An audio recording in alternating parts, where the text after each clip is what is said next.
Now, Nick, you were telling me earlier that there's been a little bit of outlash from people when they first hear about this kind of technology, especially being used at the ATM. Can you tell me some of the kind of feedback that you've heard from some consumers? So, I mean, I think everyone's aware of the, the threat of cards and pins being stolen or used or cloned. And as new technology like this is introduced, I think the general sort of feeling of the public is, what will the criminals target now? How are they now going to, try and get access to my card? And so some of the threats, the feelings have been around, using the finger, being forced to put your finger down, cutting the finger off, putting it on, all that kind of thing. And the technology the banks are putting in place now is it's highly advanced. It's moved a long way from just capturing a digital image of a fingerprint. There's a whole lot of unique functionality that sits in this device. Things like liveness detection. Is this finger alive? Has it got pulse running through it? It looks for things like spoof, where people try and sort of fraudulently duplicate a fingerprint. You gain access to an account. So it's got all of that technology built in to combat those attempts at the end of the day. Well, I guess that ties in with my next question, Greg. What happens? I mean, we leave our fingerprints everywhere, so right. It seems like it could be easily stolen. I mean, I've touched a lot of things today. Someone can go and grab my fingerprint.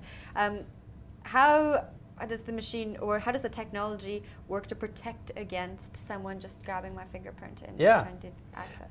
As Nick was saying, there's really two main things you want to look for when you're looking at a fingerprint biometric device. One is performance. It has to work with everybody when they want it to work. And the other, and that means all types of ethnicities, all types of age, and so it really, or even occupation. So somebody who is a carpenter and has very thin fingerprints, you want to make sure that sensor still works.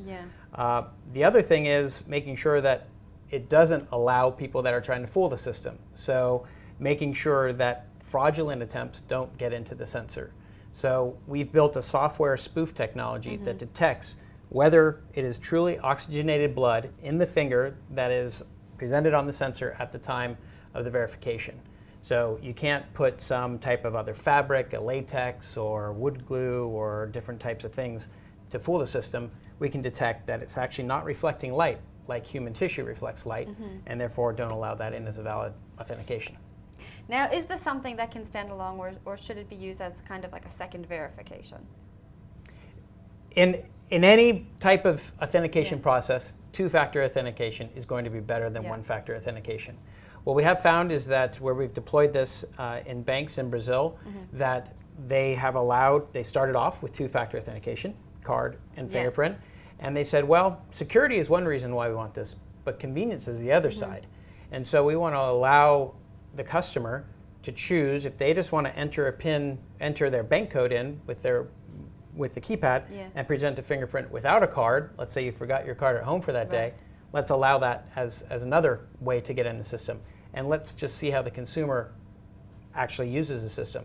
And they found that the fraud levels haven't increased and customers are happier. And so in most cases, it's two-factor, but in a few limited cases, it's just using a bank code and a fingerprint.